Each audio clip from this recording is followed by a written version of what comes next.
ಎಲ್ಲರಿಗೂ ನಮಸ್ಕಾರ. ಇವತ್ತಿನ ವಿಡಿಯೋದಲ್ಲಿ ವೀವರ್ಸ್ ಒಬ್ಬರು 2 ವಾರದ ಮೊದಲು ನನಗೆ ಕಮೆಂಟ್ ಮಾಡಿದ್ರು ಮೊಸರು ಅವಲಕ್ಕಿ ಮಾಡಿ ತೋರಿಸಿ ಅಂತ. ಹಾಗಾಗಿ ಇವತ್ತು ತುಂಬ ಸಿಂಪಲ್ ಆಗಿ ರುಚಿಯಾಗಿರುವಂಥ ಬೆಳಗಿನ ಉಪಹಾರಕ್ಕೆ ಅಥವಾ ಸಂಜೆಯ ತಿಂಡಿಗೆ ಸೂಕ್ತವಾದ ರೆಸಿಪಿ ಮೊಸರು ಅವಲಕ್ಕಿ ಮಾಡಿ ತೋರಿಸ್ತಾ ಇದ್ದೇನೆ. ಇದು ನೋಡಿ ಮೀಡಿಯಂ ಸೈಜ್ ಅವಲಕ್ಕಿ. ಇದರಲ್ಲಿ ದಪ್ಪ ಕೂಡ ಬರ್ತದೆ, ಹಾಗೆ ತೆಳು ಕೂಡ ಬರ್ತದೆ. ದಪ್ಪ ಅವಲಕ್ಕಿಯಲ್ಲಿ ಮಾಡಿದರೆ ಅಷ್ಟು ಒಳ್ಳೆಯದಾಗೋದಿಲ್ಲ, ಅದಕ್ಕಿಂತ ಮೀಡಿಯಂ ಸೈಜ್ ಅವಲಕ್ಕಿಯಲ್ಲಿ ಇದನ್ನು ಮಾಡಿದರೆ ಒಳ್ಳೆಯದಾಗ್ತದೆ. ಇದರಲ್ಲಿ 2.5 ಕಪ್ಪು ಮೀಡಿಯಂ ಅವಲಕ್ಕಿ ಹಾಕಿದ್ದೇನೆ. ಹೀಗೆ ಇದಕ್ಕೆ ನೀರು ಹಾಕಿದ್ದನ್ನು ಒಂದು ಸಲ ನೀರಿನಲ್ಲಿ ಚೆನ್ನಾಗಿ ತೊಳೆದುಕೊಳ್ಬೇಕು. ನೀರಲ್ಲಿ ಜಾಸ್ತಿ ಹೊತ್ತು ಬಿಡಬಾರ್ದು.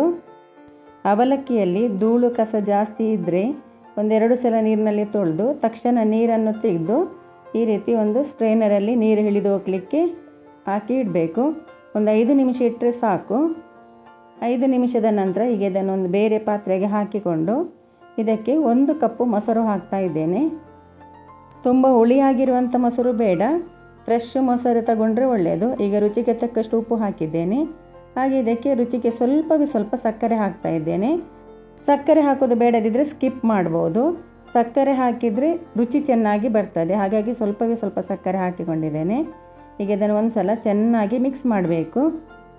ಗಡಿಬಿಡಿ ಇರುವಾಗ ಬೆಳಗಿನ ತಿಂಡಿಗೆ ಕೂಡ ಇದನ್ನು ತಕ್ಷಣ ಮಾಡಿಕೊಳ್ಬೋದು. ಈಗ ನೋಡಿ ಚೆನ್ನಾಗಿ ಮಿಕ್ಸ್ ಆದ ನಂತರ ಮುಚ್ಚಳ ಮುಚ್ಚಿ ಒಂದು ಸೈಡ್ಗೆ ಇರಲಿ. ಈಗ ಒಗ್ಗರಣೆಗೆ ಗ್ಯಾಸ್ ಆನ್ ಮಾಡಿ ಒಗ್ಗರಣೆ ಪಾತ್ರೆ ಇಟ್ಟು ಇದಕ್ಕೆ ಸ್ವಲ್ಪ 1 ಟೇಬಲ್ ಸ್ಪೂನ್ ಕುಕ್ಕಿಂಗ್ ಆಯಿಲ್ ಹಾಕಿದ್ದೇನೆ.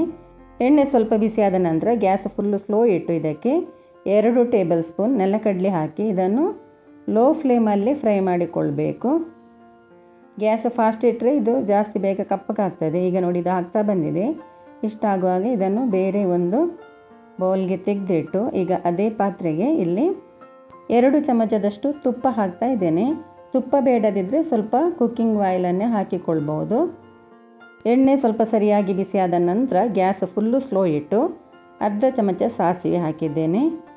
ಸಾಸಿವೆ ಚೆನ್ನಾಗಿ ಸಿಡಿದ ನಂತರ ಇದಕ್ಕೆ ಅರ್ಧ ಚಮಚ ಕಡಲೆಬೇಳೆ, ಅರ್ಧ ಚಮಚ ಉದ್ದಿನಬೇಳೆ ಹಾಕಿ ಉದ್ದಿನಬೇಳೆ ಮತ್ತು ಕಡಲೆಬೇಳೆ ಸ್ವಲ್ಪ ಕೆಂಪಾಗಿ ಫ್ರೈ ಆಗೋ ತನಕ ಫ್ರೈ ಮಾಡಿ.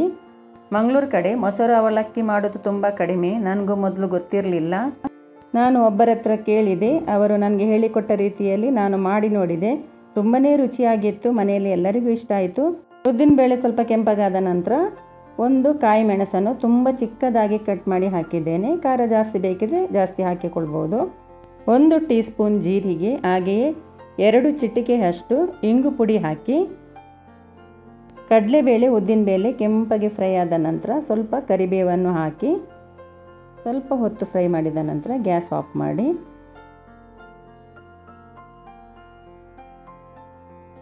ಒಗ್ಗರಣೆಯನ್ನು ಮೊಸರು ಅವಲಕ್ಕಿಗೆ ಹಾಕಿ ಒಂದು ಸಲ ಚೆನ್ನಾಗಿ ಮಿಕ್ಸ್ ಮಾಡಿ.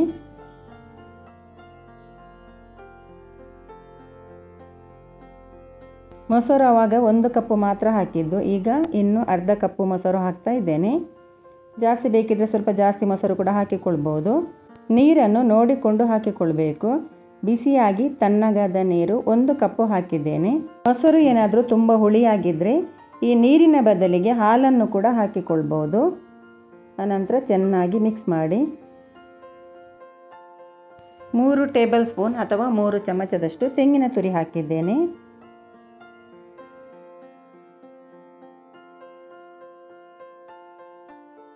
ಈಗ ಫ್ರೈ ಮಾಡಿಟ್ಟ ನೆಲಕಡಲೆಯನ್ನು ಹಾಕ್ತಾ ಇದ್ದೇನೆ. ಹಾಗೆಯೇ ಬೇಕಿದ್ದರೆ ಇದು ಆಪ್ಷನಲ್, ಸ್ವಲ್ಪ ಕ್ಯಾರೆಟನ್ನು ಕೂಡ ತುರಿದು ಹಾಕಿಕೊಳ್ಬೋದು. ಅವಲಕ್ಕಿ ಮೊಸರು ಜೊತೆ ನೆಲಕಡಲೆ, ಕ್ಯಾರೆಟ್, ತೆಂಗಿನ ತುರಿ ತಿನ್ನುವಾಗ ತುಂಬಾ ರುಚಿ ಆಗ್ತದೆ. ಉಪ್ಪು ಸ್ವಲ್ಪ ಕಡಿಮೆ ಆಗಿತ್ತು, ಹಾಗಾಗಿ ರುಚಿ ನೋಡಿಕೊಂಡು ಸ್ವಲ್ಪ ಉಪ್ಪನ್ನು ಕೂಡ ಹಾಕಿದ್ದೇನೆ. ಆನಂತರ ಒಂದು ಸಲ ಸರಿಯಾಗಿ ಮಿಕ್ಸ್ ಮಾಡಿ ಇಲ್ಲಿ ಲಾಸ್ಟಿಗೆ ಸ್ವಲ್ಪ ಕಟ್ ಮಾಡಿದ ಕೊತ್ತಂಬರಿ ಸೊಪ್ಪನ್ನು ಹಾಕ್ತಾ ಇದ್ದೇನೆ. ಈ ರೀತಿ ನೀವು ಒಂದು ಸಲ ಮೊಸರು ಅವಲಕ್ಕಿ ಮಾಡಿ ತಿಂದರೆ ಖಂಡಿತ ನೀವು ಪದೇ ಮಾಡ್ತೀರಾ.